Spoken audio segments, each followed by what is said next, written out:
All right, so we just witnessed the largest and fastest hedge fund collapse in history.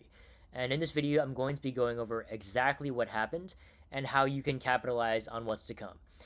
So in short, Leopold Aschenbrenner, he is the founder of this fund called Situation Awareness, and they recently lost over $35 billion in value over the past month, and they were forced to liquidate all of their assets. And so I'm going to be going over first the story of what happened, and then discuss, what's next from here and what I expect and how you can capitalize on it. So, Leopold Aschenbrenner, of course, he's a young guy. Graduated early from college, kind of actually similar story to me, graduating at age 19. And he ended up getting fired from OpenAI a while later. And he ended up, doing a few different things. I mean, he actually was at FTX, funny enough.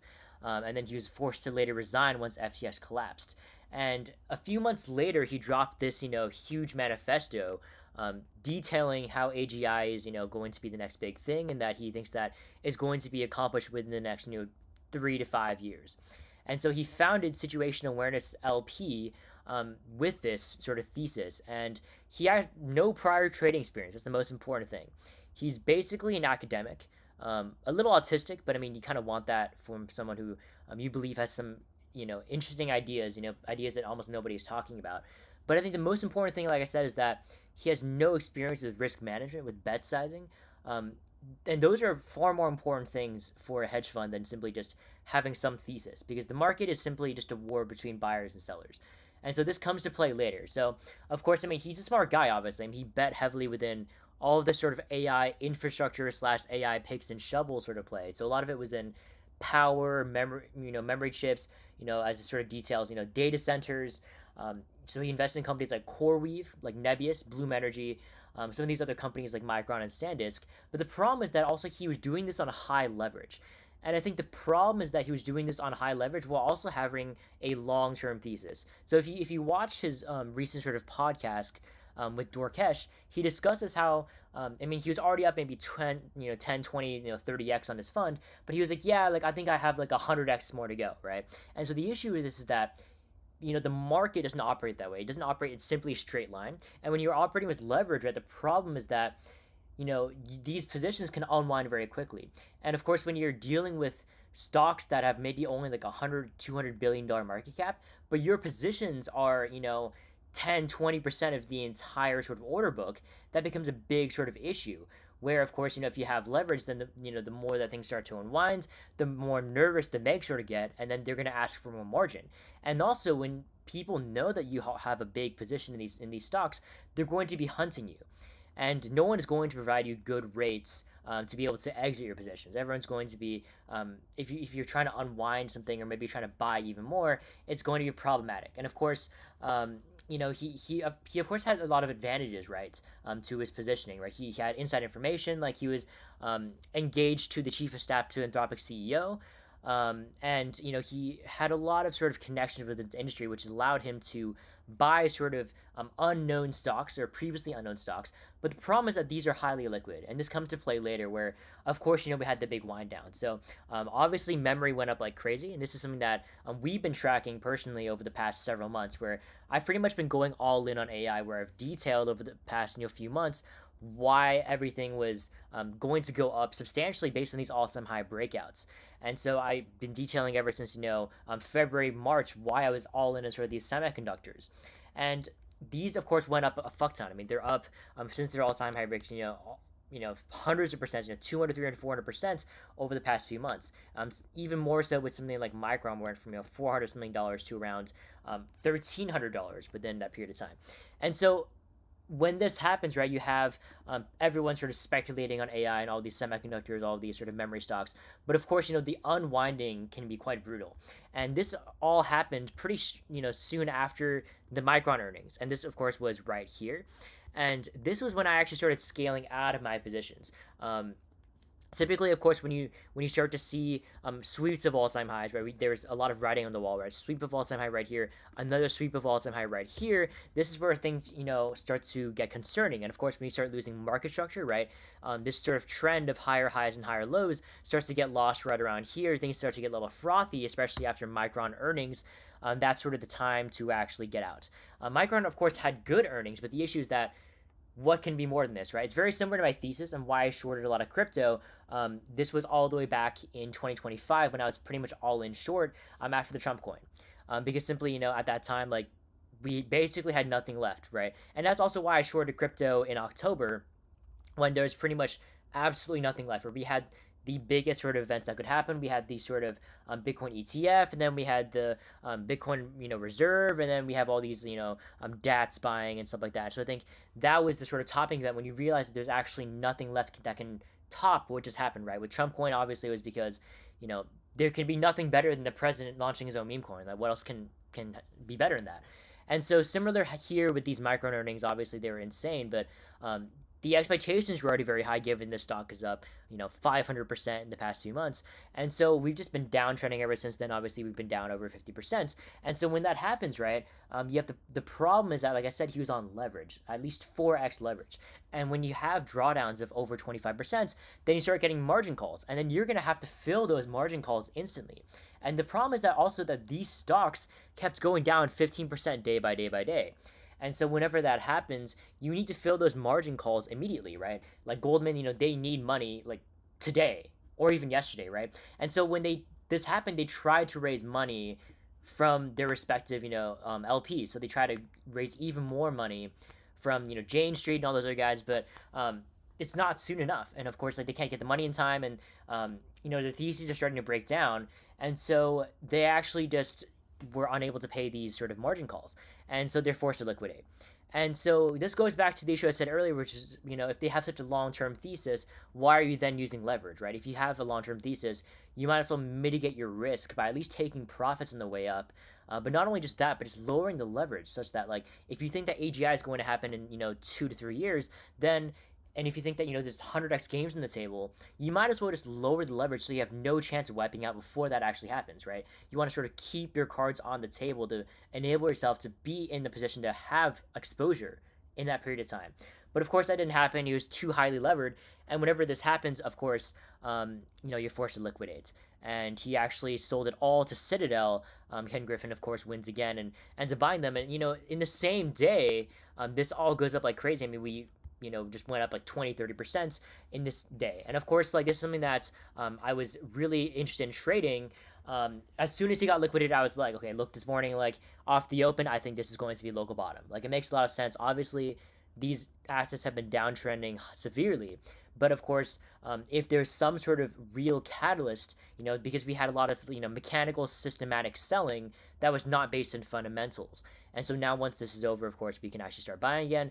And that's exactly what happened. We got this big move to the upside. And so the real question is, okay, so what's next and what can we learn from this? And so the main learning that we have from this is really, you can't have any heroes. And this is something that I've been talking about for a long time. You can't trust anyone in any of these spaces. I know a lot of people are, the Leopold Aschenbrenner trade tracker, where people try to copy his trades, that has, like, 600,000 followers on Twitter. You should never actually worship or, idolize anybody in any trading or investing space.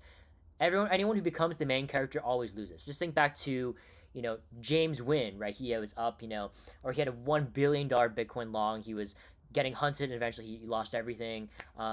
Think back to, Ansem with the whiff stuff. Like, he was, of course, making a lot of money, and then eventually he got wiped out. And so virtually everyone who people idolize eventually just gets completely wiped.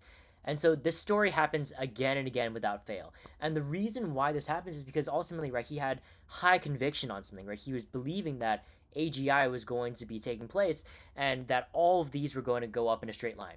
And unfortunately, that's not how markets work. Of course, they're very sophisticated financially. And I don't claim to be an expert in this, obviously. But, within markets in general, you have buyers and sellers and the tugging between the two. And especially if you're buying lower market cap, stocks relative to, something like a Google, which is, trillions of dollars market cap, compared to something like a Micron or SanDisk, which is fractions of that. So whenever you have these large positions, you can start to actually get hunted. And the issue is that the risk management involved in holding these assets that are highly volatile, right? That requires also a higher sort of margin rate. You need more margin as collateral in order to hold these positions. And so that was the issue with him, using leverage for this. And of course, what we can learn is to obviously, be careful of leverage, take profits on the way up so you de-risk, and then also just using objective indicators like market structure, right? I think the issue is that When people get too attached to some sort of narrative and they cling on to people that are, supporting and championing that narrative. But the issue is that you have to look at things very objectively, and that's something I've always preached, using market structure as really the end all be all. Okay, so like, what is the objective structure in the chart where we're making higher highs and higher lows? And when is that starting to break down, when we start to make lower highs, lower lows, we might need to think about getting out, right? De-risking, taking profits always in the way up. So that's one thing, but of course, always making sure that you are staying objective with whoever you value, right? Anyone who you believe is, some sort of hero, some sort of champion, always questioning that. I think there's sort of this obsession with finding main characters that, aren't hot streaks or whatever. These never last. You got to find systems that last, not people. And so that's been my biggest priority.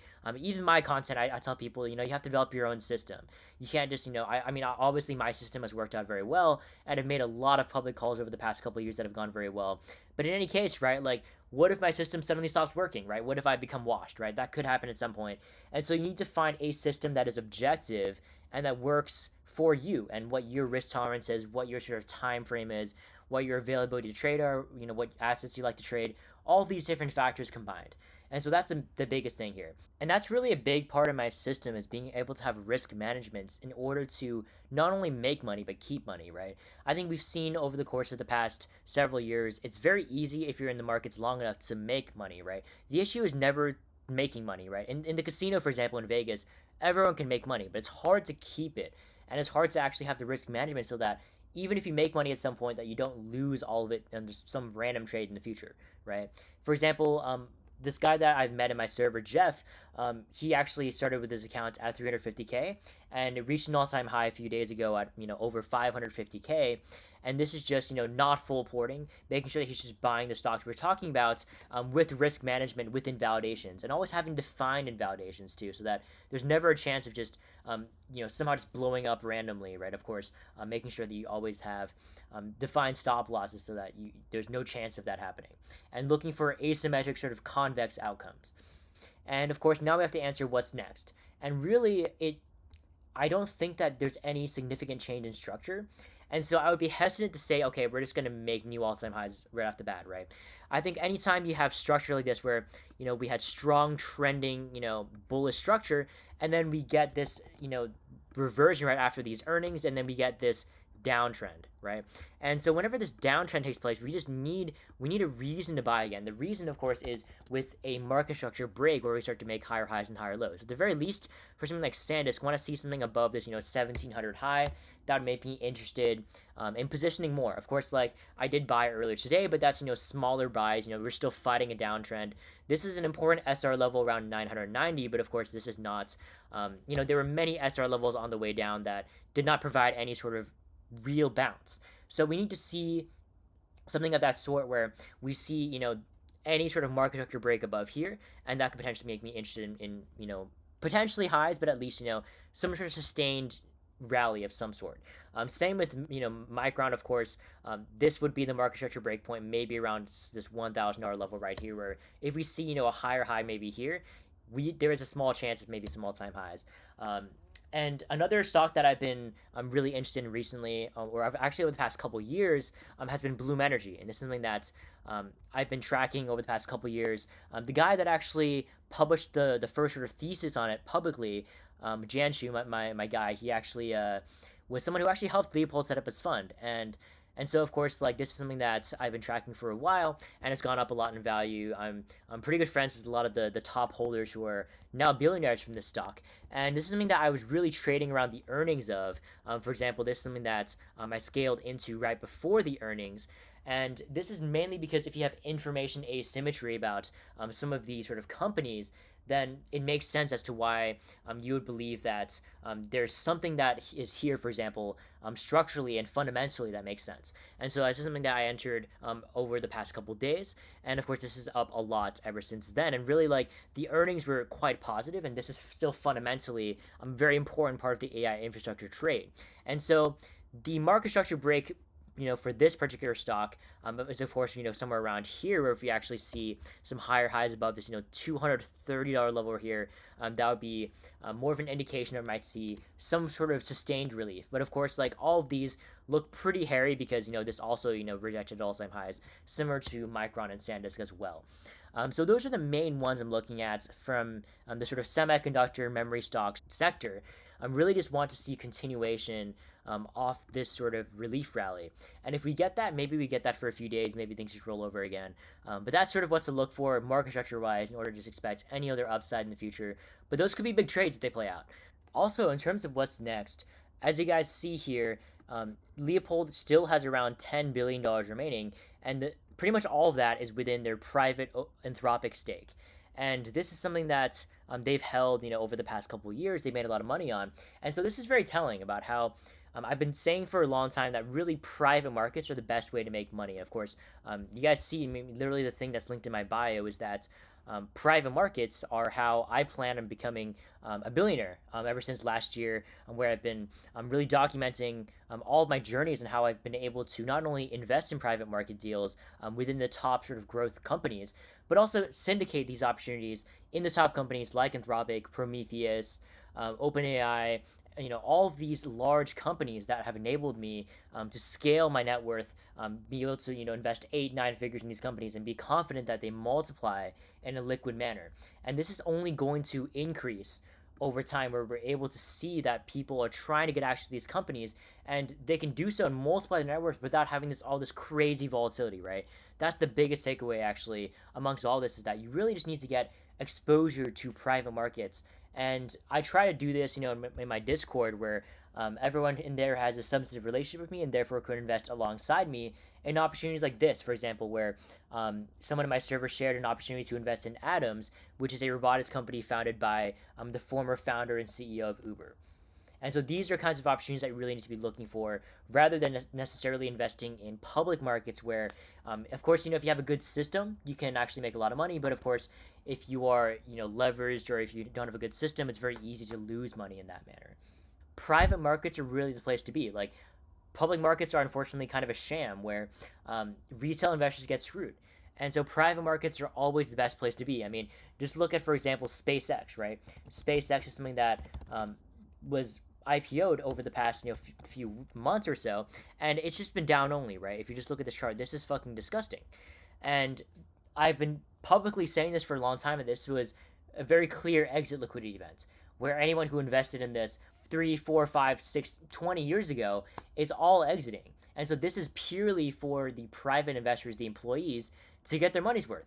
And anyone who invests in the company at first, at least before the 6-month cliff, is going to lose money. Inevitably. This always happens because the selling pressure far outweighs the buying pressure. And so this will continue to happen in public markets, which is why I've been saying private markets are the biggest Ponzi known to man, but it's the best Ponzi because once you have access, once you play the connection game, you have both unlimited access to capital, but also to resources and people that are investing in these kinds of companies. It's very high caliber founders, investors, people like that have enabled me to not only multiply my net worth, but also my network. But yeah, if you guys enjoyed this video, if you guys found value, would really appreciate it if you guys ended up leaving some engagement on this and share it with your friends. But otherwise, yeah, I'll see you guys in the next one.